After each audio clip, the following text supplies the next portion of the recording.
When I open my mouth, out of my mouth, my dead mother and father came. Yes. They were speaking through me about their experience in this country. And I know that everyone in this room understands that. It takes a lot to have 3 committee rooms full of black Caribbean people in this country come down to Parliament. And so the first thing to say is that the relationship between this country and the Caribbean is a 400-year relationship. Yeah. It does not begin with the Windrush children. It is a relationship that begins in the continent of Africa when 400 years ago, Africans were brought by English people over to the Caribbean. It is a story after the end of slavery where we become colonized people. And it's in that journey as part of the British Empire that we became British subjects. West Indian and Caribbean people died fighting in the First World War.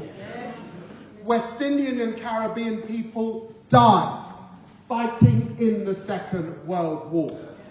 And when we came here under the 1948 Nationality Act and Windrush, we came invited as British subjects.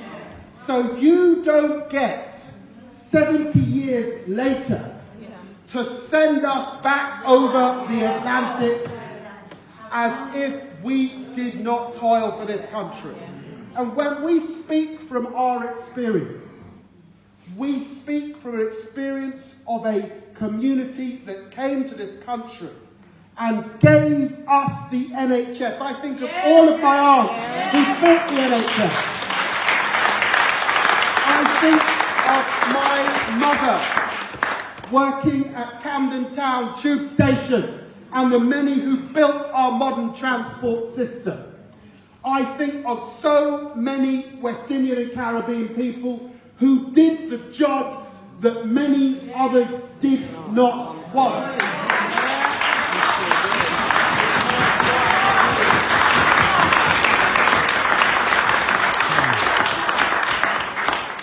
So when we listen to Amber Rudd talk about our contribution to this country, the Caribbean contribution to this country started 400 years ago, and it's in every single bank account in this country.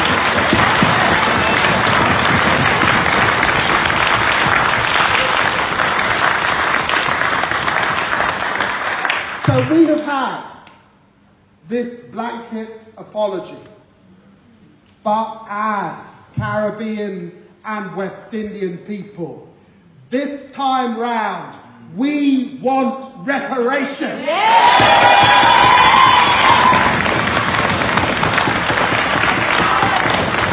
compensation.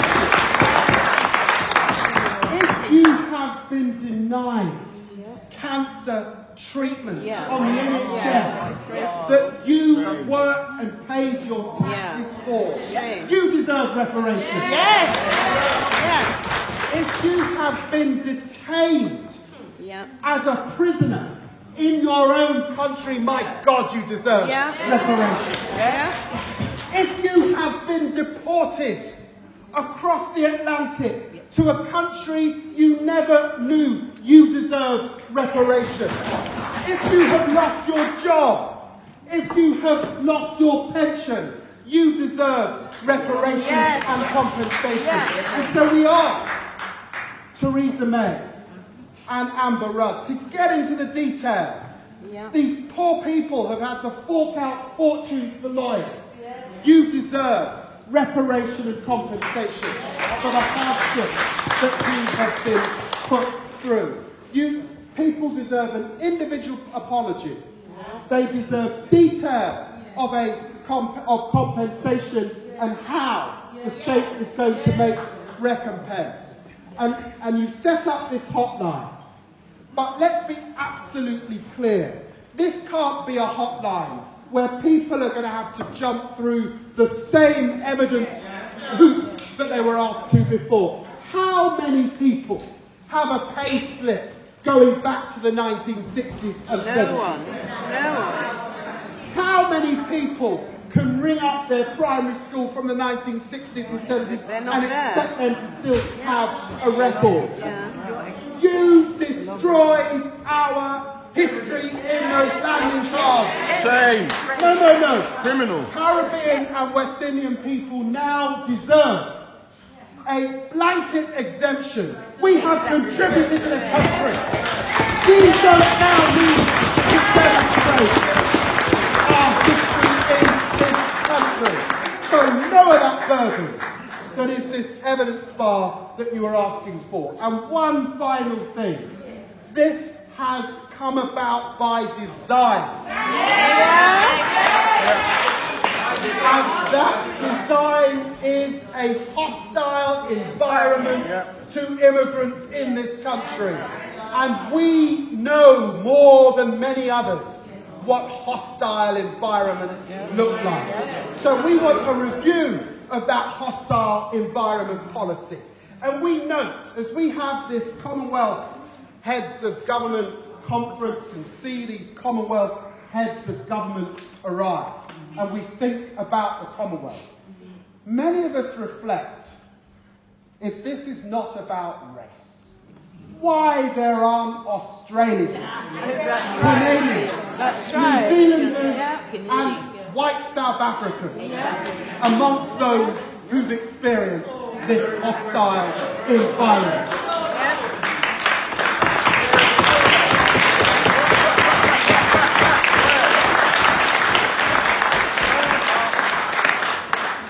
As Martin Luther King said, justice delayed is justice denied. Our time has come.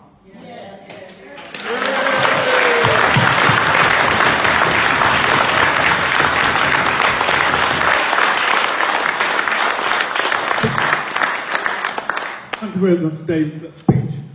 That was part 2, and there are going to be more parts. I can see that. You build up, aren't you? Anyway, we've got